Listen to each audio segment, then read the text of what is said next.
Hello ಗೆಳೆಯರೆ, La Excellence IAS ಪ್ರಸ್ತುತಪಡಿಸುತ್ತಿರುವ March 22ರ ಕನ್ನಡದಲ್ಲಿ ದಿ ಹಿಂದೂ ಸುದ್ದಿ ವಿಶ್ಲೇಷಣೆಗೆ ತಮಗೆಲ್ಲರಿಗೂ ಸ್ವಾಗತ. ಇಂದಿನ ಮೊದಲ article Myanmar border shut amid strains over refugee crisis ಅನ್ನೋದಾಗಿದೆ. ಇದನ್ನು ನಾವು ಜಿಎಸ್ ಪೇಪರ್ 2 ನ ಅಡಿಯಲ್ಲಿ ಇಂಟರ್ನ್ಯಾಷನಲ್ ರಿಲೇಷನ್ಸ್ ಮತ್ತು ಭಾರತದ ಸೆಕ್ಯೂರಿಟಿ ವಿಚಾರದ ಅಡಿಯಲ್ಲಿ ಓದ್ಕೊಳ್ಬಹುದಾಗುತ್ತೆ. ಇಲ್ಲಿ ಮಯನ್ಮಾರ್ನಲ್ಲಿ ನಡೀತಿರ್ತಕ್ಕಂಥ ಆನ್ಗೋಯಿಂಗ್ ಪ್ರೊಟೆಸ್ಟ್ಗಳಿಂದಾಗಿ ಅಲ್ಲಿಂದ ಸಾಕಷ್ಟು ಮಂದಿ ಬಾರ್ಡರ್ ಅನ್ನ ಕ್ರಾಸ್ ಮಾಡಿ ಭಾರತಕ್ಕೆ ಬರೋದಕ್ಕೆ ಪ್ರಯತ್ನ ಮಾಡ್ತಾರೆ ಅನ್ನುವಂಥ ಕಾರಣದಿಂದಾಗಿ ಭಾರತದ ಬಾರ್ಡರ್ಸ್ಗಳನ್ನು ರೆಫ್ಯೂಜಿ ಕ್ರೈಸಿಸ್ ಅನ್ನು ತಡೆಯುವಂಥ ಕಾರಣದಿಂದಾಗಿ ಭಾರತದ ಬಾರ್ಡರ್ಸ್ಗಳನ್ನು ಕ್ಲೋಸ್ ಮಾಡೋದ್ರ ಬಗ್ಗೆ ಈ ಒಂದು ಆರ್ಟಿಕಲ್ ಮಾತನಾಡ್ತಾ ಇರ್ತಕ್ಕಂಥದ್ದು. ಮಯನ್ಮಾರ್ನ ಬಗ್ಗೆ ನಾವ್ಯಾಕೆ ಅಷ್ಟೊಂದು ಪ್ರಾಮುಖ್ಯತೆಯನ್ನು ನೀಡಬೇಕು ಅಂತ ಅಂದರೆ, ಮಯನ್ಮಾರ್ ಭಾರತಕ್ಕೆ ಒಂದು ಇಂಪಾರ್ಟೆಂಟ್ ಪಾರ್ಟ್ನರ್ ಆಗಿರುವಂಥದ್ದು ಮತ್ತು ಒಂದು ಇಂಪಾರ್ಟೆಂಟ್ ಸೌತ್ ಈಸ್ಟ್ ಏಷ್ಯನ್ ಕಂಟ್ರಿಯಾಗಿ ಮಯನ್ಮಾರ್ ಇರ್ತಕ್ಕಂಥದ್ದು. ಇನ್ನು ಮಯನ್ಮಾರ್ನೊಟ್ಟಿಗೆ ಭಾರತದ 4 ರಾಜ್ಯಗಳು ಗಡಿಯನ್ನು ಹೊಂದಿರುತ್ತೆ. ಮ್ಯಾಪಿಂಗ್ನ ಕುರಿತಂತೆ ಸಾಕಷ್ಟು ಪ್ರಶ್ನೆಗಳನ್ನು ಕೇಳಿದ್ದೇವೆ. ಎಷ್ಟು ರಾಜ್ಯಗಳು ಮಯನ್ಮಾರ್ನೊಟ್ಟಿಗೆ ಬಾರ್ಡರ್ನ ಶೇರ್ ಮಾಡುತ್ತೆ ಅನ್ನುವಂಥದ್ದನ್ನು ಕೂಡ ನೇರವಾಗಿ ನಾವು ಒಂದು ಸ್ಟೇಟ್ಮೆಂಟ್ನ ರೂಪದಲ್ಲಿ ಪ್ರಿಲಿಮ್ಸ್ನಲ್ಲಿ ಕಾಣಬಹುದಾಗಿರುತ್ತೆ. ಮತ್ತು ಈ ರಾಜ್ಯಗಳು ಯಾವುವು ಅನ್ನೋದನ್ನ ನೀವು ಕಮೆಂಟ್ ಸೆಕ್ಷನ್ ಅಲ್ಲಿ ಕಮೆಂಟ್ ಮಾಡಿ ತಿಳಿಸಿ. ಮಯನ್ಮಾರ್ನಲ್ಲಿ ನಡೀತಿರ್ತಕ್ಕಂಥ ವೈಲೆನ್ಸ್ನಿಂದಾಗಿ ಮತ್ತು ಈ ಪ್ರೊಟೆಸ್ಟ್ಗಳಿಂದಾಗಿ ಅಲ್ಲಿನ ಪ್ರಜೆಗಳು ಬೇರೆ ರಾಷ್ಟ್ರಗಳಿಗೆ ಅಂದರೆ ತಮ್ಮ ಸುತ್ತಮುತ್ತಲಿನ ನೆರೆಹೊರೆಯ ರಾಷ್ಟ್ರಗಳಿಗೆ ಹೋಗಿ ಸೇರೋದಕ್ಕೆ ಪ್ರಯತ್ನ ಮಾಡ್ತಾರೆ. ಆ ಒಂದು ಕಾರಣಕ್ಕೆ ರೆಫ್ಯೂಜಿ ಕ್ರೈಸಿಸ್ ಅನ್ನುವಂಥದ್ದು ಭಾರತದಲ್ಲೂ ಕೂಡ ಉಂಟಾಗಬಹುದು. ಆದ್ರೆ ಈ ರೆಫ್ಯೂಜೀಸ್ಗಳಿಗೆ ಭಾರತದಲ್ಲಿ ನಾವು ಈಸಿಯಾಗಿ ಅಲೋ ಮಾಡಿದ್ರೆ ಇದರಿಂದಾಗಿ ನಾಳೆ ಸೆಕ್ಯೂರಿಟಿ ಇಶ್ಯೂಸ್ಗಳು ಬರಬಹುದಾಗುತ್ತೆ. ಈ ಕಾರಣದಿಂದಾಗಿ ಮಯನ್ಮಾರ್ ಒಟ್ಟಿಗಿರುವಂತಹ ಬಾರ್ಡರ್ ಅನ್ನ ಈಗ ಕ್ಲೋಸ್ ಮಾಡಲಾಗ್ತಾ ಇದೆ ರೆಫ್ಯೂಜಿ ಕ್ರೈಸಿಸ್ ನ ಪ್ರಾಬ್ಲಮ್ ನಿಂದಾಗಿ. ಭಾರತವು ಈ ರೀತಿ ರೆಫ್ಯೂಜೀಸ್ಗಳಿಗೆ ಭಾರತದಲ್ಲಿ ಅಕೊಮಡೇಟ್ ಮಾಡಲೇಬೇಕು ಅನ್ನುವಂಥದ್ದಿಲ್ಲ. ಕಾರಣ ಏನು ಅಂದ್ರೆ, ಭಾರತವು ಯುನೈಟೆಡ್ ನೇಷನ್ ರೆಫ್ಯೂಜಿ ಕನ್ವೆನ್ಷನ್ 1951 ಮತ್ತು 1967ರ ಪ್ರೋಟೋಕಾಲ್ಸ್ಗಳೇನಿದೆ ಇವುಗಳಿಗೆ ಭಾರತವು ಸಹಿ ಹಾಕಿಲ್ಲ. ಇದನ್ನು ಕೂಡ ಪ್ರಿಲಿಮ್ಸ್ ನಲ್ಲಿ ನೇರವಾಗಿ ಕೇಳಬಹುದಾಗಿರುತ್ತೆ.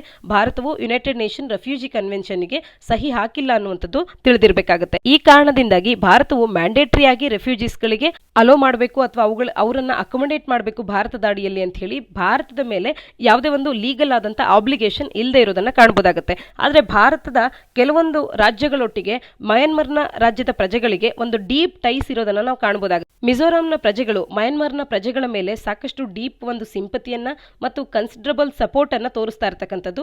ಕಾರಣ, ಮಿಜೋರಾಂ ಮತ್ತು ಮಯನ್ಮಾರ್ ಬಾರ್ಡರ್ ಅನ್ನ ಶೇರ್ ಮಾಡ್ಕೊಳ್ಳೋದ್ರಿಂದ ಎರಡು ಪ್ರದೇಶಗಳ ಗಡಿಯ ಒಳಗೆ ಕೂಡ ತಮ್ಮ ರಿಲೇಷನ್ಸ್ ಗಳನ್ನ ಹೊಂದಿರತಕ್ಕಂಥದ್ದು. ಇನ್ನ ಇಂಡಿಯಾ ಮತ್ತು ಮಯನ್ಮಾರ್ ಅನ್ನುವಂಥದ್ದು ಒಂದು ಅರೇಂಜ್ಮೆಂಟ್ ಅನ್ನ ಮಾಡ್ಕೊಂಡಿವೆ, ಫ್ರೀ ಮೂವ್ಮೆಂಟ್ ರೆಜಿಮ್ ಅಂತ ಹೇಳಿ. ಇದರ ಬಗ್ಗೆ ಕೂಡ ಪ್ರಶ್ನೆಯನ್ನ ನೇರವಾಗಿ ಕೇಳಬಹುದಾಗಿರುತ್ತೆ. FMR ಅಂದ್ರೆ ಏನು ಅಂತ ಹೇಳಿ. ಈ ಫ್ರೀ ಮೂವ್ಮೆಂಟ್ ರೆಜಿಮ್ ಅಂತ ಅಂದ್ರೆ ಭಾರತ ಅಥವಾ ಮಯನ್ಮಾರ್ದೊಳಗೆ ಎರಡು ದೇಶದ ಪ್ರಜೆಗಳು ಅಂದ್ರೆ ಮಯನ್ಮಾರಿನ ಪ್ರಜೆಗಳು ಭಾರತದೊಳಗೆ ಆಗಿರ್ಬೋದು, ಭಾರತದ ಪ್ರಜೆಗಳು ಮಯನ್ಮಾರ್ನೊಳಗೆ ಆಗಿರ್ಬೋದು, up to 16 kilometres of borders ಒಳಗೆ ಆ ಪ್ರಜೆಗಳು ಬರ್ಬೋದಾಗಿರುತ್ತೆ ಈ FMR ನ ಅಡಿಯಲ್ಲಿ. ಮತ್ತು 14 ದಿನಗಳವರೆಗೆ ಸ್ಟೇ ಮಾಡಬಹುದಾಗಿರುತ್ತೆ. ಇದನ್ನ ಈ ಒಂದು FMR ಅರೇಂಜ್ಮೆಂಟ್ ಅಂತ ಹೇಳಿ ಕರೆಯುವಂಥದ್ದು ಫ್ರೀ ಮೂವ್ಮೆಂಟ್ ರೆಜಿಮ್ ಅಂತ ಹೇಳಿ. 16 ಕಿಲೋಮೀಟರ್ನವರೆಗೆ 14 ದಿನಗಳ ತನಕ ಇರಬಹುದಾಗಿರುತ್ತೆ ಈ ಫ್ರೀ ಮೂವ್ಮೆಂಟ್ ರೆಜಿಮ್ ನ ಅಡಿಯಲ್ಲಿ. ಒಟ್ಟಾರೆಯಾಗಿ ಆರ್ಟಿಕಲ್ ನ ಅಡಿಯಲ್ಲಿ ನಾವು ಭಾರತವು ಈ ಒಂದು UN ರೆಫ್ಯೂಜಿ ಕನ್ವೆನ್ಷನ್ಗೆ ಸಿಗ್ನೇಟರಿ ಆಗಿಲ್ಲ ಅನ್ನುವಂಥದ್ದು ಮತ್ತು FMR ಅಂದ್ರೆ ಏನು ಅನ್ನುವಂಥದ್ದು, ಭಾರತದ ಯಾವ್ಯಾವ ರಾಜ್ಯಗಳು ಮಯನ್ಮಾರ್ನೊಟ್ಟಿಗೆ ಗಡಿಯನ್ನು ಹೊಂದಿದೆ ಅನ್ನುವಂಥದ್ದು, ಈ ರೀತಿಯಾದಂತಹ ಪ್ರಿಲಿಮ್ಸ್ ಪರ್ಸ್ಪೆಕ್ಟಿವ್ ನಲ್ಲಿ ನಮಗೆ ಸಾಕಷ್ಟು ಅಂಶಗಳನ್ನ ನಾವು ತಿಳ್ಕೊಂಡಿರಬೇಕಾಗುತ್ತೆ. ಒಟ್ಟಾರೆಯಾಗಿ ಈಗ ಆ ಬಾರ್ಡರ್ಸ್ ಗಳನ್ನ ಕ್ಲೋಸ್ ಮಾಡ್ತಾ ಇದ್ದಾರೆ ರೆಫ್ಯೂಜಿ ಕ್ರೈಸಿಸ್ ನ ಕಾರಣದಿಂದಾಗಿ. ಮುಂದಿನ article Indian Israeli collaboration testing oral COVID vaccine ಅನ್ನೋದಾಗಿದೆ. ಕೋವಿಡ್ ವ್ಯಾಕ್ಸಿನೇಷನ್ಗೆ ಸಂಬಂಧಪಟ್ಟಂತೆ ಸಾಕಷ್ಟು ಆರ್ಟಿಕಲ್ಸ್ಗಳನ್ನು ನಾವು ನೋಡ್ತಾನೆ ಇದ್ದೇವೆ.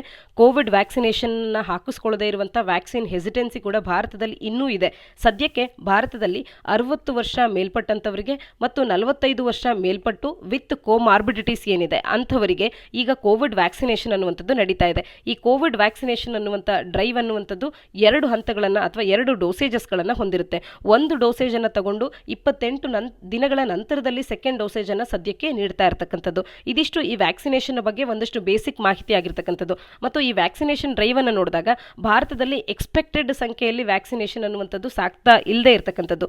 ಬೇರೆ ರಾಷ್ಟ್ರಗಳಿಗೆ ಕಂಪೇರ್ ಮಾಡಿದಾಗ ಭಾರತದ ಪರ್ಸೆಂಟೇಜ್ ಆಫ್ ವ್ಯಾಕ್ಸಿನೇಷನ್ ಅನ್ನುವಂಥದ್ದು ಇನ್ನೂ ಕೂಡ ಕಡಿಮೆ ಸಂಖ್ಯೆಯಲ್ಲಿ ಸಾಕ್ತಾ ಇರತಕ್ಕಂಥದ್ದು. ಸದ್ಯಕ್ಕೆ ಭಾರತದಲ್ಲಿ ನೀಡ್ತಾ ಇರತಕ್ಕಂಥ ವ್ಯಾಕ್ಸಿನೇಷನ್ ಅಂತ ಅಂದ್ರೆ ಅದು ಇಂಜೆಕ್ಷನ್ ನ ರೂಪದಲ್ಲಿ ನೀಡ್ತಾ ಇರತಕ್ಕಂಥದ್ದು. ಈಗ ಈ ಆರ್ಟಿಕಲ್ ಮಾತನಾಡ್ತಾ ಇರತಕ್ಕಂಥದ್ದು ಭಾರತ ಮತ್ತು ಇಸ್ರೇಲ್ ಈ ಎರಡೂ ರಾಷ್ಟ್ರಗಳು ಕೊಲಾಬರೇಷನ್ ಅನ್ನ ಮಾಡಿಕೊಂಡು ಓರಲ್ ಕೋವಿಡ್-19 ವ್ಯಾಕ್ಸಿನ್ ಅನ್ನ ಕಂಡುಹಿಡಿತಾ ಇರತಕ್ಕಂಥದ್ದು. ಓರಲ್ ಕೋವಿಡ್-19 ವ್ಯಾಕ್ಸಿನ್ ಅದನ್ನ ರಿಸರ್ಚ್ ಅನ್ನ ಮಾಡಲಾಗಿದೆ. ಅದನ್ನ ಈಗ ಪ್ರಾಣಿಗಳ ಮೇಲೆ ಟೆಸ್ಟಿಂಗ್ ಅನ್ನ ಕೂಡ ಮಾಡಲಾಗಿದೆ. ಈ ಪ್ರಾಣಿಗಳ ಮೇಲೆ ಮಾಡಿರ್ತಕ್ಕಂಥ ಟೆಸ್ಟಿಂಗ್ ಗಳಿಂದ ತಿಳಿದು ಬಂದಿರತಕ್ಕಂಥದ್ದು ಪ್ರಿಲಿಮಿನರಿ ಟೆಸ್ಟ್ ನಿಂದ ಏನ್ ಗೊತ್ತಾಗಿದೆ ಅಂದ್ರೆ, ಈ ವ್ಯಾಕ್ಸಿನ್ ಅನ್ನುವಂಥದ್ದು ಈ ಓರಲ್ ವ್ಯಾಕ್ಸಿನ್ ಅನ್ನುವಂಥದ್ದು ಎಕ್ಸ್ಪೆಕ್ಟೆಡ್ ಆಂಟಿಬಾಡೀಸ್ ಗಳನ್ನ ಪ್ರೊಟೆಕ್ಷನ್ ಗೆ ಬೇಕಾಗುವಷ್ಟು ಎಕ್ಸ್ಪೆಕ್ಟೆಡ್ ಆಂಟಿಬಾಡೀಸ್ ಗಳನ್ನ ಇದು ಕನ್ಫರ್ಮ್ ಮಾಡುತ್ತೆ ಅನ್ನುವಂಥದ್ದು ಇದರಿಂದ ತಿಳಿದು ಬಂದಿರತಕ್ಕಂಥದ್ದು. ಇಂಡಿಯಾ ಮತ್ತು ಇಸ್ರೇಲ್ ಸೇರಿ ಓರಲ್ ಕೋವಿಡ್ ವ್ಯಾಕ್ಸಿನ್ ಅನ್ನು ಕಂಡು ಹಿಡಿತಿದ್ದಾವೆ ಅನ್ನುವಂಥದ್ದು ಈ ಒಂದು ಆರ್ಟಿಕಲ್ನ ಮುಖ್ಯವಾದಂಥ ಅಂಶ. ಓರಲ್ ಕೋವಿಡ್-19 ವ್ಯಾಕ್ಸಿನ್ ಅಂದ್ರೆ ಮಾತ್ರೆಗಳ ರೂಪದಲ್ಲಿ, ಇಂಜೆಕ್ಷನ್ನ ಬದಲಾಗಿ ಪಿಲ್ನ ರೂಪದಲ್ಲಿ ತಗೊಳ್ಳುವಂಥದ್ದು. ಸದ್ಯಕ್ಕೆ ಇನ್ನು ಹ್ಯೂಮನ್ ಟ್ರಯಲ್ಸ್ಗಳು ಕೂಡ ನಡೀತಾ ಇಲ್ಲ. ಮತ್ತೆ ಹ್ಯೂಮನ್ ಯೂಸಿಗೆ ಅಂತ ಹೇಳಿ ಮುಂದಿನ 3 ತಿಂಗಳುಗಳಲ್ಲಿ ಇದು ರೆಡಿ ಆಗ್ಬೋದು ಅನ್ನುವಂಥದ್ದನ್ನ ಈ ಒಂದು ಆರ್ಟಿಕಲ್ ಕೂಡ ತಿಳಿಸ್ತಾ ಇದೆ. ಇನ್ನು ಭಾರತ ಮತ್ತು ಇಸ್ರೇಲ್ ಕೊಲಾಬ್ರೇಷನ್ ಅಂದಾಗ ಭಾರತದಲ್ಲಿ ಯಾವ ಸಂಸ್ಥೆ, ಇಸ್ರೇಲ್ನಲ್ಲಿ ಯಾವ ಸಂಸ್ಥೆ ಅಂದ್ರೆ ಭಾರತದ ಗುರುಗ್ರಾಮ್ ಬೇಸ್ಡ್ ಪ್ರೇಮಾಸ್ ಬಯೋಟೆಕ್ ಅನ್ನುವಂಥ ಒಂದು ಸಂಸ್ಥೆ ಮತ್ತು ಒರೇಮುಡ್ ಫಾರ್ಮಾಕ್ಯೂಟಿಕಲ್ಸ್ ಅನ್ನುವಂಥ ಜೆರುಸಲಂ ಹೆಡ್ ಕ್ವಾರ್ಟರ್ ಒಂದು ಕಂಪನಿ, ಇಸ್ರೇಲಿನ ಕಂಪನಿ. ಇವೆರಡೂ ಕೂಡ ಒಂದು ಲಾಂಗ್ ಸ್ಟ್ಯಾಂಡಿಂಗ್ ಕೊಲಾಬ್ರೇಷನ್ ಅನ್ನು ಮಾಡಿಕೊಂಡು ನ್ಯೂ ಡ್ರಗ್ ಡೆಲಿವರಿ ಟೆಕ್ನಿಕ್ಸ್ಗಳನ್ನು ಡೆವಲಪ್ ಮಾಡ್ತಾ ಇದ್ದಾವೆ. ಈ ಎರಡೂ ಸಂಸ್ಥೆಗಳು ಸೇರಿ ಒಂದು ನೇಸೆಂಟ್ ಕೋವಿಡ್-19 ವ್ಯಾಕ್ಸಿನ್ ಕ್ಯಾಂಡಿಡೇಟ್ ಅನ್ನ ಡೆವಲಪ್ ಮಾಡ್ತಿವೆ. ಅದು protein based VLP vaccine candidate ಅಂತ ಹೇಳಿ, protein based virus like particle vaccine candidate ಅಂತ ಹೇಳಿ. ಈ ಒಂದು ವ್ಯಾಕ್ಸಿನ್ ಕ್ಯಾಂಡಿಡೇಟ್ SARS-CoV-2 ವೈರಸ್ನ ವಿರುದ್ಧವಾಗಿ ಟ್ರಿಪಲ್ ಪ್ರೊಟೆಕ್ಷನ್ ಅನ್ನು ನೀಡುತ್ತೆ ಅಂತ ಹೇಳಿ ಅವರು ಕ್ಲೈಮ್ ಮಾಡ್ತಾ ಇದ್ದಾರೆ. ಇದರಿಂದಾಗಿ ಸ್ಪೈಕ್ ಅನ್ನ, ಮೆಂಬ್ರೇನ್ ಅನ್ನ ಮತ್ತು ಎನ್ವೆಲಪ್ ಪ್ರೋಟೀನ್ಸ್ಗಳು, ಕರೋನಾ ವೈರಸ್ ಏನಿದೆ ಈ ಮೂರನ್ನು ಕೂಡ ಟಾರ್ಗೆಟ್ ಮಾಡುವಂತ ಒಂದು ಪವರ್ ಅನ್ನ ಈ ಒಂದು ವ್ಯಾಕ್ಸಿನ್ ಕ್ಯಾಂಡಿಡೇಟ್ ಹೊಂದಿರುತ್ತೆ ಅನ್ನುವಂಥದ್ದು ಇವರ ಒಂದು ಅಭಿಪ್ರಾಯ. ಒಟ್ಟಾರೆಯಾಗಿ ಒಂದು ಓರಲ್ ಕೋವಿಡ್-19 ವ್ಯಾಕ್ಸಿನ್ ಅನ್ನ ಇಂಡಿಯಾ ಮತ್ತು ಇಸ್ರೇಲ್ ಕೊಲಾಬ್ರೇಷನ್ ಅಲ್ಲಿ ತಯಾರು ಮಾಡಲಾಗ್ತಾ ಇದೆ. ಇನ್ನು KPSCಯ ಕೆಲವು ಪರೀಕ್ಷೆಗಳಲ್ಲಿ ಈ ಓರಲ್ ಕೋವಿಡ್-19 ವ್ಯಾಕ್ಸಿನ್ ಅನ್ನ ಯಾವ ಸಂಸ್ಥೆ ತಯಾರು ಮಾಡ್ತು ಅಂದಾಗ ಪ್ರೇಮಾಸ್ ಬಯೋಟೆಕ್ ಅನ್ನುವಂಥದ್ದು ನಮಗೆ ತಿಳಿದಿರಲಿ. ಜೊತೆಗೆ ಈ vaccine candidate protein based virus like particle vaccine candidate ಕೂಡ ನಮಗೆ ತಿಳಿದಿರಬೇಕಾಗತ್ತೆ. ಮುಂದಿನ article centre ವಾನ್ಸ್ of COVID-19 spike at Kumbh ಅನ್ನೋದಾಗಿದೆ. ಉತ್ತರಾಖಂಡಿನ ಹರಿದ್ವಾರದಲ್ಲಿ Kumbh Mela festival ನಡೀತಾ ಇದೆ. ಈ ಕುಂಭಮೇಳದಲ್ಲಿ ಕೋವಿಡ್-19 ಪಾಸಿಟಿವ್ ಕೇಸಸ್ಗಳು ದಿನೇ ದಿನೇ ಹೆಚ್ಚಾಗ್ತಾ ಇದೆ. ಈ ಕಾರಣದಿಂದಾಗಿ ಕೇಂದ್ರ ಸರ್ಕಾರದವರು ಕೋವಿಡ್-19 ಸ್ಪೈಕ್ ಅನ್ನುವಂಥದ್ದು ಕುಂಭಮೇಳದಲ್ಲಿ ಆಗ್ತಾ ಇದೆ ಅನ್ನೋದ್ರ ಬಗ್ಗೆ ಒಂದು ವಾರ್ನಿಂಗ್ ಅನ್ನ ನೀಡಿರ್ತಕ್ಕಂಥದ್ದು. ಹೆಲ್ತ್ ಮಿನಿಸ್ಟ್ರಿಯ ಟೀಮ್ ನಿಯರ್ಲಿ 10 to 20 ಪಿಲ್ಗ್ರಿಮ್ಸ್ ಅಥವಾ 10 to 20 ಲೋಕಲ್ಸ್ಗಳು ಆನ್ ಗೋಯಿಂಗ್ ಕುಂಭಮೇಳದಲ್ಲಿ ಹರಿದ್ವಾರದಲ್ಲಿ ಏನ್ ನಡೀತಾ ಇದೆ ಇದರಲ್ಲಿ ಪಾಸಿಟಿವ್ ಆಗಿ ಎವ್ರಿ ಡೇ ರಿಪೋರ್ಟ್ ಆಗ್ತಾ ಇದ್ದಾರೆ. ಹಾಗಾಗಿ ಪಾಸಿಟಿವಿಟಿ ರೇಟ್ ಅನ್ನುವಂಥದ್ದು ಇನ್ನು ರ್ಯಾಪಿಡ್ ಆಗಿ ಹೆಚ್ಚಾಗುವಂತ ಸಂಭವ ಇದೆ. ಈ ಕಾರಣದಿಂದಾಗಿ ಸೆಂಟರ್ನವರು ವಾರ್ನ್ ಮಾಡ್ತಾ ಇದ್ದಾರೆ, ಈ ಒಂದು ಕುಂಭಮೇಳದಲ್ಲಿ ಕೋವಿಡ್-19 ಸ್ಪೈಕ್ ಹೆಚ್ಚಾಗ್ತಾ ಇದೆ, ಅದ್ರ ಬಗ್ಗೆ ಗಮನ ಇರಲಿ ಅನ್ನುವಂತೆ ಒಂದು ವಾರ್ನಿಂಗ್ ಅನ್ನು ನೀಡ್ತಾ ಇರ್ತಕ್ಕಂಥದ್ದು. ಉತ್ತರಾಖಂಡಿನ ಚೀಫ್ ಮಿನಿಸ್ಟರ್ ತೀರತ್ ಸಿಂಗ್ ರಾವತ್ನವರು ಕೋವಿಡ್-19 ನೆಗೆಟಿವ್ ಸರ್ಟಿಫಿಕೇಟ್ ಅನ್ನುವಂಥದ್ದು ಏನು ಅವಶ್ಯಕತೆ ಇಲ್ಲ ಈ ಕುಂಭಮೇಳಕ್ಕೆ ಭಾಗವಹಿಸುವವರಿಗೆ ಅಂತ ಹೇಳಿದ್ರು. ಈ ಕಾರಣದಿಂದಾಗಿ ನೆಗೆಟಿವ್ ಸರ್ಟಿಫಿಕೇಟ್ ಬೇಕಾಗಿರಲಿಲ್ಲ.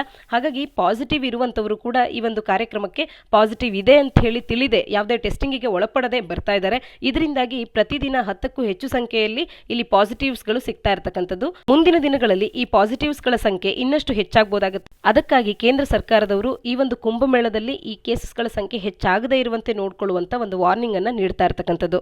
ಕುಂಭಮೇಳ ಕೂಡ ಪ್ರಿಲಿಮ್ಸ್ ಪರ್ಸ್ಪೆಕ್ಟಿವ್ ನಲ್ಲಿ ಇಂಪಾರ್ಟೆಂಟ್ ಆಗುತ್ತೆ. ಭಾರತದಲ್ಲಿ ಕುಂಭಮೇಳ 4 ಸ್ಥಳಗಳಲ್ಲಿ ನಡೆಯುತ್ತೆ. 4 ನದಿಗಳ ದಂಡೆಯಲ್ಲಿ ನಡೆಯುವಂಥದ್ದು. ಅಲಹಾಬಾದ್ನಲ್ಲಿ ಬಹುಮುಖ್ಯವಾಗಿ ಕುಂಭಮೇಳ ನಡೆಯುತ್ತೆ. ಗಂಗಾ, ಯಮುನಾ, ಸರಸ್ವತಿ ನದಿಗಳ ಕನ್ಫ್ಲೂಯೆನ್ಸ್ ಆಗುವಂತ ಪ್ರಯಾಗ್ರಾಜ್ನಲ್ಲಿ ಈ ಒಂದು ಕುಂಭಮೇಳ ಅನ್ನುವಂಥದ್ದು ನಡೆಯುತ್ತೆ. ಅಲ್ಲಿ ಹೆಚ್ಚಿನ ಸಂಖ್ಯೆಯಲ್ಲಿ ಭಕ್ತಾದಿಗಳು ಭಾಗವಹಿಸ್ತಾರೆ. ಇನ್ನು ಹರಿದ್ವಾರದಲ್ಲಿ ಗಂಗೆ ನದಿಯ ದಡದಲ್ಲಿ ಇದು ನಡೆಯುವಂಥದ್ದು. ಇನ್ನು ನಾಸಿಕ್ನಲ್ಲಿ ಗೋದಾವರಿ ನದಿಯ ದಡದಲ್ಲಿ ನಡೆಯುವಂಥದ್ದು.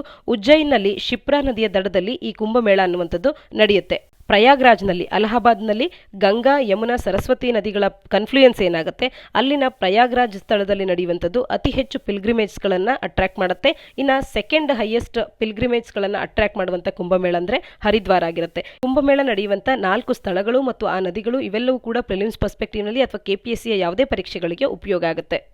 ಇಂದಿನ ಎಡಿಟೋರಿಯಲ್ಸ್ಗಳನ್ನು ಡಿಸ್ಕಸ್ ಮಾಡೋಣ. ಇಂದಿನ ಮೊದಲ ಎಡಿಟೋರಿಯಲ್ ಜಂಕ್ ಇನ್ಎಫಿಷಿಯನ್ಸಿ ಅನ್ನೋದಾಗಿದೆ. ಇಲ್ಲಿ ಇತ್ತೀಚೆಗಷ್ಟೇ ತಂದಿರತಕ್ಕಂಥ ವೆಹಿಕಲ್ ಸ್ಕ್ರಾಪೇಜ್ ಪಾಲಿಸಿಯ ಕುರಿತಂತೆ ಮಾತನಾಡಲಾಗ್ತಾ ಇದೆ. ಈ ವೆಹಿಕಲ್ ಸ್ಕ್ರಾಪೇಜ್ ಪಾಲಿಸಿಯ ಬಗ್ಗೆ ಎಡಿಟೋರಿಯಲ್ನಲ್ಲಿ ಏನೆಲ್ಲ ವಿಷಯಗಳನ್ನು ತಿಳಿಸ್ತಾ ಇದ್ದಾರೆ ಅನ್ನೋದ್ರ ಬಗ್ಗೆ ಮಾಹಿತಿಯನ್ನು ನೋಡೋಣ. ವೆಹಿಕಲ್ ಸ್ಕ್ರಾಪೇಜ್ ಪಾಲಿಸಿಯನ್ನ 2022-24 ಅವಧಿಯೊಳಗೆ ಇಂಪ್ಲಿಮೆಂಟೇಷನ್ ಮಾಡಬೇಕು ಅಂತ ministry of road transport and ಹೈವೇಸ್ನವರು ನಿರ್ಧಾರವನ್ನು ಮಾಡಿಕೊಂಡಿದ್ದಾರೆ. ಈ ಒಂದು ವೆಹಿಕಲ್ ಸ್ಕ್ರಾಪೇಜ್ ಪಾಲಿಸಿಯ ಆಬ್ಜೆಕ್ಟಿವ್ ಏನು, ಯಾವ ಉದ್ದೇಶಕ್ಕಾಗಿ ಈ ಒಂದು ಸ್ಕ್ರಾಪೇಜ್ ಪಾಲಿಸಿಯನ್ನು ತರಲಾಗ್ತಿದೆ ಅಂತ ಅಂದರೆ 15ರಿಂದ 20 ವರ್ಷಕ್ಕೂ ಹಳೆಯದಾದಂಥ ವೆಹಿಕಲ್ಸ್ಗಳನ್ನು ಫೇಸ್ ಔಟ್ ಮಾಡುವಂಥದ್ದು. ಕಮರ್ಷಿಯಲ್ ಮತ್ತು ಗೌರ್ಮೆಂಟ್ ಓನ್ಡ್ ಆಗಿರ್ತಕ್ಕಂಥ ಯಾವುದೇ ವೆಹಿಕಲ್ಸ್ಗಳಾಗಿದ್ದರೆ ಅವು 15 ವರ್ಷಕ್ಕೂ ಹಳೆಯದಾದಂಥ ವೆಹಿಕಲ್ಸ್ಗಳಾಗಿದ್ದರೆ ಮತ್ತು ಪ್ರೈವೇಟ್ ಓನ್ಡ್ ವೆಹಿಕಲ್ಸ್ಗಳಲ್ಲಿ 20 ವರ್ಷಕ್ಕೂ ಹಳೆಯದಾದಂಥ ವೆಹಿಕಲ್ಸ್ಗಳಿಗೆ ಫಿಟ್ನೆಸ್ ಸರ್ಟಿಫಿಕೇಟ್ ಅನ್ನುವಂಥದ್ದು ಬಹಳ ಅವಶ್ಯಕತೆ ಆಗುತ್ತೆ. ಒಂದು ವೇಳೆ ಫಿಟ್ನೆಸ್ ಸರ್ಟಿಫಿಕೇಟನ್ನು ಪಡೆಯೋದ್ರಲ್ಲಿ ಆ ವೆಹಿಕಲ್ಸ್ಗಳು ಫೇಲ್ಯೂರನ್ನು ಪಡೆದಿದ್ದೆ ಆದರೆ ಆ ವೆಹಿಕಲ್ಸ್ಗಳ ರಿಜಿಸ್ಟ್ರೇಷನನ್ನು ಡಿರಿಜಿಸ್ಟ್ರೇಷನ್ ಮಾಡಲಾಗುತ್ತೆ. ಮತ್ತು ಆ ವೆಹಿಕಲ್ಸ್ಗಳನ್ನು ಸ್ಕ್ರಾಪ್ ಮಾಡಲಾಗುತ್ತೆ. ಇದನ್ನೇ ಸ್ಕ್ರಾಪೇಜ್ ಪಾಲಿಸಿ ಅಂತ ಹೇಳ್ತಾ ಇರ್ತಕ್ಕಂಥದ್ದು. ಈ ಪಾಲಿಸಿಯಿಂದಾಗಿ ಎನ್ವಿರಾನ್ಮೆಂಟಲ್ ಹಾಗೂ ಎಕನಾಮಿಕ್ ಬೆನಿಫಿಟ್ಸ್, ಈ ಎರಡೂ ಬೆನಿಫಿಟ್ಸ್ಗಳನ್ನು ಪಡಿಬಹುದು ಅನ್ನುವಂಥದ್ದು ಈ ಒಂದು ಮಿನಿಸ್ಟ್ರಿಯ ಉದ್ದೇಶ ಆಗಿರ್ತಕ್ಕಂಥದ್ದು. ಯಾವ ರೀತಿಯಾಗಿ ಅಂತ ಅಂದರೆ, ಸ್ಕ್ರಾಪೇಜ್ ಅನ್ನು ಮಾಡೋದ್ರ ಮುಖಾಂತರವಾಗಿ ಹಳೆಯದಾದಂಥ ಒಂದು ವೆಹಿಕಲ್ಸ್ಗಳನ್ನು ನಾವು ಫೇಸ್ ಔಟ್ ಮಾಡೋದ್ರಿಂದಾಗಿ ಹೆಚ್ಚಿನ ಪೊಲ್ಯೂಷನ್ ಅನ್ನುವಂಥದ್ದು ಎನ್ವಿರಾನ್ಮೆಂಟ್ನಲ್ಲಿ ಆಗೋದಿಲ್ಲ. ಮತ್ತು ವೆಹಿಕಲ್ ಸ್ಕ್ರಾಪೇಜ್ನ ಜೊತೆಗೆ ಹೊಸದಾದಂಥ ವೆಹಿಕಲ್ಸ್ಗಳನ್ನು ಕೊಂಡುಕೊಳ್ಳೋದಕ್ಕೆ ಕೂಡ ಇನ್ಸೆಂಟಿವೈಸ್ ಮಾಡೋದ್ರ ಮುಖಾಂತರವಾಗಿ ಹೆಚ್ಚಿನ ಹೊಸ ಸಂಖ್ಯೆಯ ವೆಹಿಕಲ್ಸ್ಗಳ ಮಾರಾಟ ಆಗುವಂತೆ ನೋಡಿಕೊಳ್ಳುವಂಥದ್ದು ಸರ್ಕಾರದ ಒಂದು ಗುರಿಯಾಗಿದೆ. ಈ ಕಾರಣದಿಂದಾಗಿ ಎಕನಾಮಿಕ್ ಬೆನಿಫಿಟ್ಸ್ಗಳನ್ನು ಕೂಡ ಈ ಒಂದು ಪಾಲಿಸಿ ಹೊಂದಿರತಕ್ಕಂಥದ್ದು. ಸ್ಕ್ರಾಪೇಜ್ ಪಾಲಿಸಿಯನ್ನ ಫಾಲೋ ಮಾಡುವಂತ ಅಂತವರಿಗೆ ಇನ್ಸೆಂಟಿವ್ಸ್ಗಳನ್ನು ಕೂಡ ನೀಡಲಾಗ್ತಾ ಇದೆ. ಈ ಸ್ಕ್ರಾಪೇಜ್ ಪಾಲಿಸಿಗೆ ಒಳಪಟ್ಟು ಒಂದು ವೇಳೆ ಯಾವುದೇ ವೆಹಿಕಲ್ಸ್ಗಳು ಫಿಟ್ನೆಸ್ ಸರ್ಟಿಫಿಕೇಟ್ ಅನ್ನ ಪಡೆಯೋದ್ರಲ್ಲಿ ಫೇಲ್ಯೂರ್ ಆಗಿ ಅವರ ಒಂದು ವೆಹಿಕಲ್ಸ್ಗಳು ಡಿರಿಜಿಸ್ಟ್ರೇಷನ್ ಆಗೋದ್ರ ಮುಖಾಂತರವಾಗಿ ಸ್ಕ್ರಾಪೇಜ್ಗೆ ಒಳಪಟ್ಟಾಗ ಅವರು ಹೊಸ ವೆಹಿಕಲ್ಸ್ಗಳಿಗೆ ಇನ್ವೆಸ್ಟ್ ಮಾಡುವಾಗ ಅವರಿಗೆ ಇನ್ಸೆಂಟಿವೈಸ್ ಮಾಡುವತ್ತ ಸರ್ಕಾರ ಗಮನ ಹರಿಸಿರ್ತಕ್ಕಂಥದ್ದು. ಯಾವ ರೀತಿಯಾಗಿ ಅಂತ ಅಂದ್ರೆ, ರಿಜಿಸ್ಟ್ರೇಷನ್ ಫೀಸ್ಗಳನ್ನು ಆ ಒಂದು ವೆಹಿಕಲ್ಸ್ಗಳಿಗೆ ವೇವ್ ಆಫ್ ಮಾಡುವಂಥದ್ದು ಸರ್ಕಾರಕ್ಕಿರುವಂಥ ಮೊದಲ ಉದ್ದೇಶ. ಮತ್ತೊಂದು, ರಾಜ್ಯ ಸರ್ಕಾರಗಳ ಮುಖಾಂತರವಾಗಿ ರಾಜ್ಯ ಸರ್ಕಾರ ಹಾಕುವಂಥ ರೋಡ್ ಟ್ಯಾಕ್ಸ್ ಅನ್ನ ವೇವ್ ಆಫ್ ಮಾಡುವಂಥದ್ದು ಈ ನ್ಯೂ ವೆಹಿಕಲ್ಸ್ಗಳಿಗೆ. ಮತ್ತು ಆಟೋಮೊಬೈಲ್ ಇಂಡಸ್ಟ್ರಿಯವರೆಗೂ ಕೂಡ ಸರ್ಕಾರ ಹೇಳಿರ್ತಕ್ಕಂಥದ್ದು, ಈ ರೀತಿ ಹೊಸ ವೆಹಿಕಲ್ಸ್ಗಳನ್ನು ಕೊಂಡುಕೊಳ್ಳುವಂಥ ಕಸ್ಟಮರ್ಸ್ಗಳಿಗೆ ಹೆಚ್ಚಿನ ಡಿಸ್ಕೌಂಟ್ಸ್ಗಳನ್ನು ನೀಡುವಂಥದ್ದು. ಈ ಮೂಲಕ ಹೊಸ ವೆಹಿಕಲ್ಸ್ಗಳ ಖರೀದಿ ಹೆಚ್ಚಾಗುವಂತೆ ನೋಡಿಕೊಳ್ಳುವಂಥದ್ದು. ಇನ್ನು ministry of road transport and ಹೈವೇಸ್ನವರು ಯಾರೆಲ್ಲ ಓಲ್ಡ್ ಪಲ್ಯೂಟಿಂಗ್ ವೆಹಿಕಲ್ಸ್ಗಳನ್ನು ಬಳಕೆ ಮಾಡ್ಕೊಳ್ತಾರೆ ಅಂಥವರಿಗೆ ಅದರ ಮೇಲೆ ಗ್ರೀನ್ ಟ್ಯಾಕ್ಸ್ ಅನ್ನು ಕೂಡ ಹಾಕುವಂತ ಒಂದು ನಿರ್ಧಾರವನ್ನು ತಂದಿರತಕ್ಕಂಥದ್ದು. ಈ ಗ್ರೀನ್ ಟ್ಯಾಕ್ಸ್ ನಿಂದಾಗಿ ಎರಡು ರೀತಿಯ ಉಪಯೋಗಗಳನ್ನ ಕಾಣಬಹುದಾಗುತ್ತೆ. ಈ ಒಂದು ಪ್ಯಾಂಡಮಿಕ್ ನ ಸಂದರ್ಭದಲ್ಲಿ ಸರ್ಕಾರದ ಬೊಕ್ಕಸ ಖಾಲಿ ಆಗ್ತಿರ್ತಕ್ಕಂಥ ಸಂದರ್ಭದಲ್ಲಿ ಗ್ರೀನ್ ಟ್ಯಾಕ್ಸ್ ನಿಂದಾಗಿ ನಾವು ಎಕನಾಮಿಕಲಿ ಕೂಡ ಸರ್ಕಾರಕ್ಕೆ ಒಂದಷ್ಟು ರೆವೆನ್ಯೂ ಜನರೇಟ್ ಆಗುವಂತ ಒಂದು ಅಂಶವನ್ನ ಕಾಣಬಹುದಾಗುತ್ತೆ. ಮತ್ತು ಈ ಮೂಲಕ ಓಲ್ಡ್ ವೆಹಿಕಲ್ಸ್ ಗಳನ್ನ ಮತ್ತು ಪಲ್ಯೂಟಿಂಗ್ ವೆಹಿಕಲ್ಸ್ ಗಳನ್ನ ಬಳಕೆ ಮಾಡದವರನ್ನ ಡಿಸ್ಕರೇಜ್ ಮಾಡದಂತಾಗುತ್ತೆ. ಹಾಗಾಗಿ ಎನ್ವಿರಾನ್ಮೆಂಟ್ ಅನ್ನು ಕೂಡ ನಾವು ಸೇಫ್ ಆಗಿ ಇಡೋದಕ್ಕೆ ಸಾಧ್ಯ ಆಗುತ್ತೆ. ಹಾಗಾಗಿ ಎಲ್ಲರೂ ಕೂಡ ಹೊಸ ವೆಹಿಕಲ್ಸ್ ಗಳತ್ತ ಮುಖ ಮಾಡಲಿ ಅನ್ನುವಂಥದ್ದು ಒಟ್ಟಾರೆ ಸರ್ಕಾರದ ಆಶೆಯಾಗಿದೆ. ಇದರಿಂದಾಗಿ ಆಟೋಮೊಬೈಲ್ ಸೆಕ್ಟರ್ಗೆ ಬೂಸ್ಟ್ ಸಿಕ್ಕ ಹಾಗಾಗುತ್ತೆ. ಇದರಿಂದ ಎಂಪ್ಲಾಯ್ಮೆಂಟ್ ಜನರೇಷನ್ ಆಗುತ್ತೆ, ರೆವಿನ್ಯೂ ಜನರೇಷನ್ ಆಗುತ್ತೆ. ಇದರಿಂದಾಗಿ ಎನ್ವಿರಾನ್ಮೆಂಟ್ಗೂ ಕೂಡ ಲಾಭ ಆಗುತ್ತೆ. ಈ ರೀತಿಯ ಒಂದು ವೆಹಿಕಲ್ ಸ್ಕ್ರಾಪೇಜ್ ಪಾಲಿಸಿಯನ್ನ ಈಗ ಸರ್ಕಾರ ತರುವಂತ ಯೋಚನೆಯನ್ನ ಮಾಡಿರ್ತಕ್ಕಂಥದ್ದು. 2022-24 ಅವಧಿಗೆ ಇದರ ಇಂಪ್ಲಿಮೆಂಟೇಷನ್ ಆಗಬೇಕು ಅನ್ನುವಂಥದ್ದು ಸರ್ಕಾರಕ್ಕಿರ್ತಕ್ಕಂಥ ಒಂದು ಗುರಿಯಾಗಿದೆ. ಆದರೆ ಇದರ ಇಂಪ್ಲಿಮೆಂಟೇಷನ್ ಅಲ್ಲೂ ಕೂಡ ಮತ್ತು ಈ ಒಂದು ಪಾಲಿಸಿಯಲ್ಲೂ ಕೂಡ ಒಂದಷ್ಟು ಚಾಲೆಂಜಸ್ಗಳನ್ನು ನಾವು ಕಾಣಬಹುದಾಗುತ್ತೆ. ಈ ಪಾಲಿಸಿಯಲ್ಲಿ ಇರ್ತಕ್ಕಂಥ ಕೆಲವು ತೊಡಕುಗಳೇನು ಅಂತ ಅಂದಾಗ, ಎನ್ಫೋರ್ಸ್ಮೆಂಟ್ ಅನ್ನುವಂಥದ್ದು ಒಂದು ದೊಡ್ಡ ತೊಡಕಾಗುತ್ತೆ. ಯಾಕೆ ಅಂತಂದ್ರೆ, ಒಂದು ಎಸ್ಟಿಮೇಟ್ನ ಪ್ರಕಾರವಾಗಿ ನಮ್ಮ ದೇಶದಲ್ಲಿ 3 ಮಿಲಿಯನ್ಗೂ ಹೆಚ್ಚಿನ ಸಂಖ್ಯೆಯಲ್ಲಿ 15-20 ವರ್ಷಕ್ಕೂ ಹಳೆಯದಾದಂಥ ವೆಹಿಕಲ್ಸ್ಗಳನ್ನು ನಾವು ಕಾಣಬಹುದಾಗುತ್ತೆ. ಇಷ್ಟು ಹೆಚ್ಚಿನ ಸಂಖ್ಯೆಯಲ್ಲಿ ಇರ್ತಕ್ಕಂಥ ವೆಹಿಕಲ್ಸ್ಗಳನ್ನು ಅವುಗಳನ್ನು ಟೆಸ್ಟಿಂಗಿಗೆ ಒಳಪಡಿಸಿ ಅವುಗಳಿಗೆ ಫಿಟ್ನೆಸ್ ಸರ್ಟಿಫಿಕೇಟನ್ನು ನೀಡುವಂಥದ್ದು ಅಥವಾ ಅವುಗಳು ಈ ಒಂದು ಫಿಟ್ನೆಸ್ ಸರ್ಟಿಫಿಕೇಟನ್ನು ಪಾಸ್ ಆಗುತ್ತೋ ಇಲ್ವೋ ಅನ್ನುವಂಥದ್ದನ್ನು ಒಂದು ಕ್ರೆಡಿಬಲ್ ಆಗಿ ಫಿಟ್ನೆಸ್ ಸರ್ಟಿಫಿಕೇಟ್ ಸಿಸ್ಟಮನ್ನು ತರುವಂಥದ್ದು ಬಹಳ ಮುಖ್ಯವಾಗಿ ಇರತಕ್ಕಂಥ ಒಂದು ಬಹುದೊಡ್ಡ ಚಾಲೆಂಜ್ ಅಂತಲೇ ಕರಿಬೋದಾಗುತ್ತೆ. ಹಾಗಾಗಿ ಈ ಒಂದು ಪಾಲಿಸಿಯ ಎನ್ಫೋರ್ಸ್ಮೆಂಟ್ ಅನ್ನುವಂಥದ್ದು ಒಂದು ದೊಡ್ಡ ಚಾಲೆಂಜ್ ಆಗಿ ಉಳಿಯುವಂಥದ್ದು. ಜೊತೆಗೆ ರಾಜ್ಯ ಸರ್ಕಾರಗಳು ಈ ರೋಡ್ ಟ್ಯಾಕ್ಸ್ ಅನ್ನು ವೇವ್ ಆಫ್ ಮಾಡಬೇಕು, ರಿಜಿಸ್ಟ್ರೇಷನ್ ಫೀ ಅನ್ನು ವೇವ್ ಆಫ್ ಮಾಡಬೇಕು ಅಂತ ಹೇಳಿ ಕೇಂದ್ರ ಸರ್ಕಾರದವರು ಹೇಳಿದ್ರು ಕೂಡ ರಾಜ್ಯ ಮತ್ತು ಕೇಂದ್ರ ಸರ್ಕಾರದ ನಡುವೆ ಮೋಟಾರ್ ವೆಹಿಕಲ್ಸ್ ಆಕ್ಟ್ ನ ವಿಚಾರದಲ್ಲೂ ಕೂಡ ಸಮ್ಮತಿ ಇಲ್ಲದೆ ಇರುವುದನ್ನ, ಅಂದ್ರೆ ಇಬ್ಬರು ಒಪಿನಿಯನ್ ಒಂದೇ ಆಗಿಲ್ಲದ ರೀತಿಯಲ್ಲಿ ತೊಂದರೆಗಳು ಬರುವಂತದನ್ನ ನಾವು ಕಂಡಿದ್ದೇವೆ. ಇದೇ ರೀತಿಯಾಗಿ ಇಲ್ಲೂ ಕೂಡ ತೊಂದರೆಗಳಾಗಬಹುದು. ರಾಜ್ಯ ಸರ್ಕಾರಗಳು ತಮಗೆ ಬರುವಂತ ಲಾಭವನ್ನ ಅಥವಾ ತಮಗೆ ಬರುವಂತ ಟ್ಯಾಕ್ಸ್ ಅನ್ನು ಬಿಟ್ಟುಕೊಡೋದಕ್ಕೆ ಒಪ್ಪಿಗೆಯನ್ನು ಸೂಚಿಸದೇ ಇರಬಹುದು. ಈ ಕಾರಣದಿಂದಾಗಿ ಇಲ್ಲೂ ಕೂಡ ಒಂದು ಸಮಸ್ಯೆಯನ್ನ ಎದುರಿಸಬೇಕಾಗಿ ಬರಬಹುದು ಈ ಒಂದು ಪಾಲಿಸಿ. ಇನ್ನ ಆಟೋ ಇಂಡಸ್ಟ್ರಿಗೆ ಬಂದಾಗ ಅವರು ಡಿಸ್ಕೌಂಟ್ಸ್ ಗಳನ್ನ ಕೊಡೋದಕ್ಕೆ ಒಪ್ಪದೇ ಇರಬಹುದು. ಈ ರೀತಿಯ ತೊಂದರೆಗಳು ಕೂಡ ಆಗಬಹುದು. ಇನ್ನು ಹೆವಿ ಕಮರ್ಷಿಯಲ್ ವೆಹಿಕಲ್ಸ್ ಗಳ ವಿಚಾರಕ್ಕೆ ಬಂದ್ರೆ, ಭಾರತದಲ್ಲಿರ್ತಕ್ಕಂಥ 1.7 ಮಿಲಿಯನ್ ನಷ್ಟು ಕಮರ್ಷಿಯಲ್ ವೆಹಿಕಲ್ಸ್ಗಳು ಅವುಗಳಿಗೆ ಫಿಟ್ನೆಸ್ ಸರ್ಟಿಫಿಕೇಟ್ಸ್ ಅನ್ನುವಂಥದ್ದು ಇಲ್ಲ. ಮತ್ತು ಈ ಫಿಟ್ನೆಸ್ ಸರ್ಟಿಫಿಕೇಟ್ ಇಲ್ಲದೆ ಇರುವಂತಹ ವೆಹಿಕಲ್ಸ್ಗಳನ್ನು ಬಳಕೆ ಮಾಡಿಕೊಂಡು ಸ್ಮಾಲ್ ಬಿಸ್ನೆಸಸ್ಗಳು ಸಾಕಷ್ಟು ಸಂಖ್ಯೆಯಲ್ಲಿ ಭಾರತದಲ್ಲಿ ರನ್ ಆಗ್ತಾ ಇರುವಂಥದ್ದು. ಹಾಗಾಗಿ ಒಂದು ವೇಳೆ ಅವರೇನಾದರೂ ಹೊಸ ವೆಹಿಕಲ್ಸ್ಗಳನ್ನು ತಗೊಳ್ಳೋದೇ ಆದರೆ ಅವರಿಗೆ ಸಿಗುವಂಥ ಪ್ರಾಫಿಟ್ ಮಾರ್ಜಿನ್ ಅನ್ನುವಂಥದ್ದು ಮೊದಲೇ ಸ್ಮಾಲ್ ಬಿಸ್ನೆಸ್ ಅಂದಾಗ ಕಡಿಮೆ ಇರುತ್ತೆ, ಈಗ ಇನ್ನಷ್ಟು ಕಡಿಮೆ ಆಗಬೇಕಾಗುತ್ತೆ. ಹಾಗಾಗಿ ಇದನ್ನ ಸ್ಮಾಲ್ ಬಿಸ್ನೆಸಸ್ಗಳು ಅಪೋಸ್ ಮಾಡುತ್ತೆ ಈ ಒಂದು ಪಾಲಿಸಿಯನ್ನ. ಈ ಎಲ್ಲ ಕಾರಣಗಳಿಂದ ಈ ಒಂದು ಪಾಲಿಸಿಯ ಇಂಪ್ಲಿಮೆಂಟೇಷನ್ ಅನ್ನುವಂಥದ್ದು ಒಂದಷ್ಟು ಕಷ್ಟ ಆಗಬಹುದು ಅಂತ ಹೇಳಿ, ಮತ್ತು ಈಗ ತರ್ತಿರ್ತಕ್ಕಂಥ ಪಾಲಿಸಿಯ ಜಾಗದಲ್ಲಿ ಒಂದಷ್ಟು ಬದಲಾವಣೆಗಳನ್ನು ತಂದಿದ್ದೆ ಆದಲ್ಲಿ ಈ ಪಾಲಿಸಿ ಅನ್ನುವಂಥದ್ದು ಇನ್ನಷ್ಟು ಹೆಚ್ಚಿನ ಎಫೆಕ್ಟಿವ್ ಆಗಿ ಇಂಪ್ಲಿಮೆಂಟ್ ಆಗೋದಕ್ಕೆ ಸಾಧ್ಯ ಆಗುತ್ತೆ ಅನ್ನುವಂತೆ ಲೇಖಕರು ಒಂದಷ್ಟು ಉದಾಹರಣೆಗಳನ್ನು ನೀಡ್ತಾ ಹೋಗಿದ್ದಾರೆ. ಎಕಲಾಜಿಕಲ್ ಸ್ಕ್ರಾಪಿಂಗ್ ಅನ್ನ ಮಾಡುವಂಥದ್ದು. ಎಕಲಾಜಿಕಲ್ ಸ್ಕ್ರಾಪಿಂಗ್ ಅಂತ ಅಂದ್ರೆ, ಯಾರೇ ಆದ್ರೂ ಕೂಡ ಈ ರೀತಿಯ ವೆಹಿಕಲ್ಸ್ ಗಳನ್ನ, ಅವರ ವೆಹಿಕಲ್ಸ್ ಗಳು ಫಿಟ್ನೆಸ್ ಸರ್ಟಿಫಿಕೇಟ್ ಅನ್ನ ಹೊಂದಿಸೋದ್ರಲ್ಲಿ ಫೇಲ್ಯೂರ್ ಆದಾಗ ಅವುಗಳನ್ನು ಸ್ಕ್ರಾಪ್ ಮಾಡಬೇಕಾಗುತ್ತೆ. ಆಗ ಆ ಒಂದು ಸ್ಕ್ರಾಪ್ ಮಾಡುವಂತ ವೆಹಿಕಲ್ಸ್ ಗಳಲ್ಲಿ ಬರುವಂತ ಪ್ಲಾಸ್ಟಿಕ್ ಅಂಶ ಆಗಿರ್ಬೋದು, ಮೆಟಲ್ಸ್ ಗಳಾಗಿರ್ಬೋದು, ಇನ್ಯಾವುದೇ ಸ್ಪೇರ್ ಪಾರ್ಟ್ಸ್ ಗಳಾಗಿರ್ಬೋದು, ಬಳಕೆಗೆ ಬರುವಂತ ಪಾರ್ಟ್ಸ್ ಗಳನ್ನ ರೀಯೂಸ್ ಮಾಡಿಕೊಂಡು ಮತ್ತೆ ಬೇರೆ ವೆಹಿಕಲ್ಸ್ ಗಳನ್ನ ಪ್ರೊಡ್ಯೂಸ್ ಮಾಡುವಂಥದ್ದು. ಮತ್ತು ಈ ರೀತಿಯ ವೆಹಿಕಲ್ಸ್ ಗಳನ್ನ ತಗೊಂಡಂತವರಿಗೆ ಇನ್ನಷ್ಟು ಹೆಚ್ಚಿನ ಇನ್ಸೆಂಟಿವ್ಸ್ ಗಳನ್ನ ನೀಡುವಂಥದ್ದು. ಈ ರೀತಿಯ ಇನ್ನಷ್ಟು ಇನ್ಸೆಂಟಿವ್ಸ್ ಗಳನ್ನ ನೀಡುವಂಥದ್ದನ್ನ ಸರ್ಕಾರ ತರಬಹುದಾಗಿತ್ತು. ಇನ್ನ ಫ್ಯೂಯಲ್ ಎಫಿಷಿಯನ್ಸಿ ಹೊಂದಿರತಕ್ಕಂಥ ವೆಹಿಕಲ್ಸ್ಗಳಿಗೆ ಹೆಚ್ಚಿನ ಇನ್ಸೆಂಟಿವ್ಸ್ಗಳನ್ನು ನೀಡುವಂಥದ್ದು, ಎಲೆಕ್ಟ್ರಿಕ್ ವೆಹಿಕಲ್ಸ್ಗಳನ್ನು ಹೆಚ್ಚಿನದಾಗಿ ಖರೀದಿ ಮಾಡಲಿ ಅಂತ ಹೇಳಿ ಅವುಗಳಿಗೆ ಹೆಚ್ಚಿನ ಇನ್ಸೆಂಟಿವ್ಸ್ಗಳನ್ನು ನೀಡುವಂಥದ್ದು, ಈ ರೀತಿಯ ಮೆಷರ್ಸ್ಗಳನ್ನು ಸರ್ಕಾರ ತಗೊಳ್ಬೇಕಾಗುತ್ತೆ. ಇವೆಲ್ಲದರ ಮುಖಾಂತರವಾಗಿ ಈ ವೆಹಿಕಲ್ ಸ್ಕ್ರಾಪೇಜ್ ಪಾಲಿಸಿ ಅನ್ನುವಂಥದ್ದು ಮುಂದಿನ ದಿನಗಳಲ್ಲಿ ಸಕ್ಸಸ್ಫುಲ್ ಆಗಲಿ ಅನ್ನುವಂಥದ್ದು ಒಟ್ಟಾರೆ ಲೇಖಕರ ಆಶಯ ಆಗಿರ್ತಕ್ಕಂಥದ್ದು. ಮುಂದಿನ editorial, Iran deal could be rescued by the International Atomic Energy Agency ಅನ್ನೋದಾಗಿದೆ. ಈ ಎಡಿಟೋರಿಯಲ್ನ ಡಿಸ್ಕಸ್ ಮಾಡೋದಕ್ಕೆ ಮುಂಚೆ ಇಂಟರ್ನ್ಯಾಷನಲ್ ಅಟಾಮಿಕ್ ಎನರ್ಜಿ ಏಜೆನ್ಸಿಯ ಬಗ್ಗೆ ಕೂಡ ಒಂದಷ್ಟು ಮಾಹಿತಿಯನ್ನು ತಿಳ್ಕೊಳ್ಳೋಣ. ಯಾಕೆಂದರೆ ಪ್ರಿಲಿಮ್ಸ್ ಪರ್ಸ್ಪೆಕ್ಟಿವ್ನಲ್ಲಿ ಸಾಕಷ್ಟು ಪ್ರಾಮುಖ್ಯತೆಯನ್ನು ಈ ಒಂದು ಏಜೆನ್ಸಿ ಪಡೆದಿರುತ್ತೆ. ಇಂಟರ್ನ್ಯಾಷನಲ್ ಅಟಾಮಿಕ್ ಎನರ್ಜಿ ಏಜೆನ್ಸಿ ಅನ್ನುವಂಥದ್ದು ನ್ಯೂಕ್ಲಿಯರ್ ಎನರ್ಜಿಯ ಪೀಸ್ಫುಲ್ ಯೂಸನ್ನು ಪ್ರಮೋಟ್ ಮಾಡುವಂಥ ಉದ್ದೇಶಕ್ಕಾಗಿ ಇರುವಂಥ ಒಂದು ಬಹುಮುಖ್ಯವಾದಂಥ ಏಜೆನ್ಸಿ ಆಗುತ್ತೆ. ಜೊತೆಗೆ ನ್ಯೂಕ್ಲಿಯರ್ ಡಿಸಾರ್ಮಮೆಂಟ್ನ ಕಡೆಗೆ ಕೂಡ ಇದು ಸಪೋರ್ಟನ್ನು ಮಾಡುವಂಥ ಒಂದು ಏಜೆನ್ಸಿ ಆಗಿರುತ್ತೆ. ಯಾವುದೇ ರೀತಿಯಾದಂಥ ಅಹಿತಕರ ಘಟನೆಗಳು ನ್ಯೂಕ್ಲಿಯರ್ ಎನರ್ಜಿಗೆ ಸಂಬಂಧಪಟ್ಟಂತೆ ಅಂದರೆ ನ್ಯೂಕ್ಲಿಯರ್ ವಾರ್ಸ್ಗಳು ನಡೆಯದಂತೆ ನೋಡಿಕೊಳ್ಳುವಂಥದ್ದು ಕೂಡ ಇದರ ಒಂದು ಉದ್ದೇಶ ಆಗಿರುತ್ತೆ. IAEA ಅನ್ನುವಂಥದ್ದು ಒಂದು ಅಟಾನಮಸ್ ಆರ್ಗನೈಸೇಷನ್, ಸ್ವಾಯತ್ತ ಸಂಸ್ಥೆ ಆಗಿದೆ. 1957ರಲ್ಲಿ ಇದು ಪ್ರಾರಂಭ ಆಗಿರ್ತಕ್ಕಂಥದ್ದು. ಇದರ ಮುಖ್ಯ ಕಚೇರಿ ಅಥವಾ ಕೇಂದ್ರ ಕಚೇರಿ ಎಲ್ಲಿದೆ ಅನ್ನುವಂಥದ್ದನ್ನು ನೀವು ಕಮೆಂಟ್ ಸೆಕ್ಷನಲ್ಲಿ ಕಮೆಂಟ್ ಮಾಡಿ ತಿಳಿಸಿ. ಇಂಟರ್ನ್ಯಾಷನಲ್ ಅಟಾಮಿಕ್ ಎನರ್ಜಿ ಏಜೆನ್ಸಿಯ ಸದಸ್ಯತ್ವವನ್ನು ಪಡೆದಿರ್ತಕ್ಕಂಥವರು ನಾನ್ ಪ್ರಾಲಿಫಿಕೇಷನ್ ಟ್ರೀಟಿಯನ್ನು, ನ್ಯೂಕ್ಲಿಯರ್ ನಾನ್ ಪ್ರಾಲಿಫಿಕೇಷನ್ ಟ್ರೀಟಿಗೆ ಸದಸ್ಯರಾಗಿರಲೇಬೇಕು ಅನ್ನುವಂಥ ಕಂಪಲ್ಸರಿ ಅಥವಾ ಮ್ಯಾಂಡೇಟ್ರಿ ಅನ್ನುವಂಥದ್ದೇನಿಲ್ಲ. ಭಾರತವು ಇಂಟರ್ನ್ಯಾಷನಲ್ ಅಟಾಮಿಕ್ ಎನರ್ಜಿ ಏಜೆನ್ಸಿಯ ಒಂದು ಸದಸ್ಯತ್ವವನ್ನು ಪಡೆದಿದೆ, ಆದರೆ ನ್ಯೂಕ್ಲಿಯರ್ ನಾನ್ ಪ್ರಾಲಿಫರೇಷನ್ ಟ್ರೀಟಿಯ ಸದಸ್ಯತ್ವವನ್ನು ಪಡೆದಿಲ್ಲ. ಈ ಎಡಿಟೋರಿಯಲ್ ನ್ಯೂಕ್ಲಿಯರ್ ಎನರ್ಜಿ ಬಗ್ಗೆ ಡಿಸ್ಕಸ್ ಮಾಡ್ತಾ ಇರೋದ್ರಿಂದ ನಾನ್ ಪ್ರಾಲಿಫರೇಷನ್ ಟ್ರೀಟಿಯ ಬಗ್ಗೆ ಕೂಡ ಒಂದಷ್ಟು ಮಾಹಿತಿಯನ್ನು ತಿಳ್ಕೊಳ್ಳೋಣ. ಈ ಒಂದು ಟ್ರೀಟಿ 1968ರಲ್ಲಿ ಸಹಿ ಹಾಕಲಾಯಿತು. 1970ರಿಂದ ಕೂಡ ಜಾರಿಗೆ ಬಂತು. ಇದರ ನಾನ್ ಸಿಗ್ನೇಟರೀಸ್ ಯಾರು ಅಂತ ಅಂದರೆ ಇಂಡಿಯಾ, ಇಸ್ರೇಲ್ ಮತ್ತು ಪಾಕಿಸ್ತಾನ್. ಈ ಮೂರೂ ರಾಷ್ಟ್ರಗಳು ಇದುವರೆಗೂ ಯಾವತ್ತೂ ಕೂಡ ಈ ನಾನ್ ಪ್ರಾಲಿಫರೇಷನ್ ಟ್ರೀಟಿಗೆ ಸಹಿಯನ್ನು ಹಾಕಿಲ್ಲ.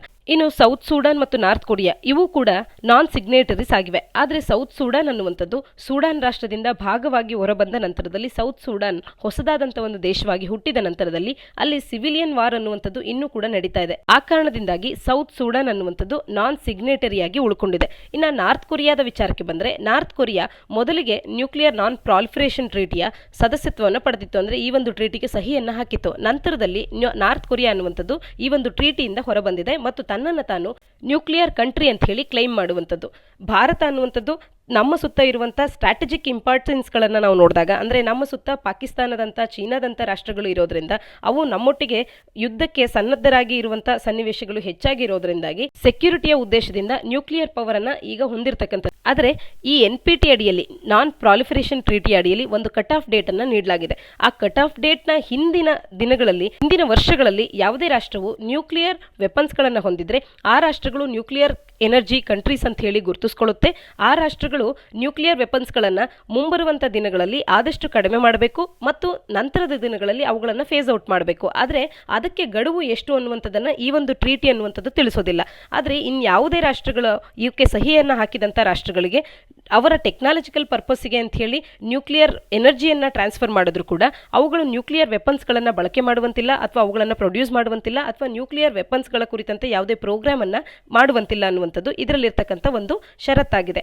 ಈ ಕಾರಣದಿಂದಾಗಿ ಭಾರತವು NPTಗೆ ಸಹಿ ಹಾಕೋದಿಲ್ಲ. ಬದಲಾಗಿ ಭಾರತವು ನ್ಯೂಕ್ಲಿಯರ್ ವೆಪನ್ಸ್ಗಳನ್ನು 2 ಬಾರಿ ಟೆಸ್ಟ್ ಮಾಡಿರ್ತಕ್ಕಂಥದ್ದು, 1974ರಲ್ಲಿ ಒಮ್ಮೆ ಮತ್ತು 1998ರಲ್ಲಿ ಒಮ್ಮೆ.